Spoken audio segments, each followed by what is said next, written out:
नमस्ते दोस्तों, क्यूकाईएस चैनल पर आपका हार्दिक स्वागत है। हम सब ने बचपन से ही बारिश के दिनों में वर्षा का आनंद लिया है। बारिश की बूंदों में भीगना तो और भी अच्छा लगता है। हजारों करोड़ों वर्षों से वर्षा हो रही है, तो इतने बड़े जल राशि को पृथ्वी अपने पास कैसे रख पाती है? अब तक तो पृथ्वी को डूब जाना चाहिए, परंतु ऐसा क्यों नहीं होता है? चलिए जानते हैं।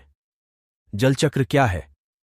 वास्तव में नदी, झील, झरना तथा समुद्र में जब सूर्य की रोशनी पड़ती है तो जल के अणुओं के बीच की दूरी बढ़ जाती है और जल वाष्पीकृत होने लगती है।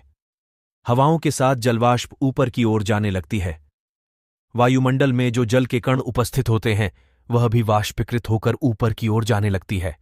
पर्वतों के बर्फीली चोटियों पर शुष्क तथा कम आर्द्रता वाली वायु चलती है, इसलिए यहां कम वायुदाब वाला क्षेत्र होता है, जिससे बर्फ बिना पानी बने जलवाष्प में परिणत हो जाता है।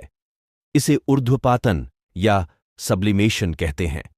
पृथ्वी के अलग अलग भाग से जब जलवाष्प ऊंचाई पर पहुंचती है, तब कम तापमान के कारण वायुमंडल में जमा हुआ जलवाष्प अंततः ठंडा हो जाता है। ये वाष्प पानी और बर्फ की छोटी बूंदें बन जाते हैं, जो अंततः एक साथ आकर बादल बनाते हैं। 0 डिग्री सेंटीग्रेड से ऊपर वाष्प संघनित होकर पानी की बूंदों में बदल जाएगी। हालांकि यह धूल या अन्य अशुद्धियों के बिना संघनित नहीं हो सकता, इसलिए जलवाष्प कण की सतह पर चिपक जाती है।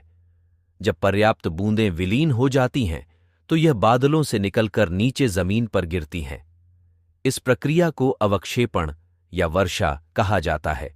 विशेष रूप से ठंडे मौसम या बेहद कम हवा के दबाव में पानी की बूंदें जम जाती हैं और बर्फ या ओलों के रूप में गिरती हैं।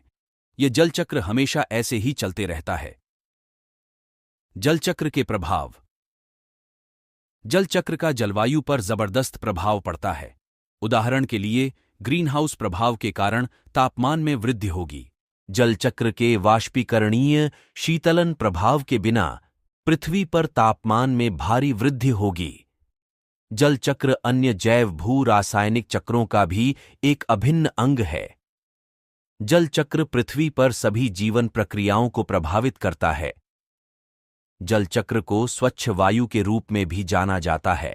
उदाहरण के लिए, वर्षा की प्रक्रिया के दौरान जलवाष्प को धूल के कणों से जुड़ना पड़ता है। प्रदूषित शहरों में बारिश की बूंदें धूल उठाने के अलावा बादलों से गिरते समय पानी में घुलनशील गैस और प्रदूषक भी उठाती हैं। बारिश की बूंदें बैक्टीरिया और औद्योगिक कालिख के कणों और धुएं जैसे जैविक एजेंटों को लेने के लिए भी जानी जाती हैं। इस वीडियो से आपको कुछ नया सीखने को मिला हो तो चैनल को सब्सक्राइब करें, लाइक, शेयर, कमेंट करें। धन्यवाद।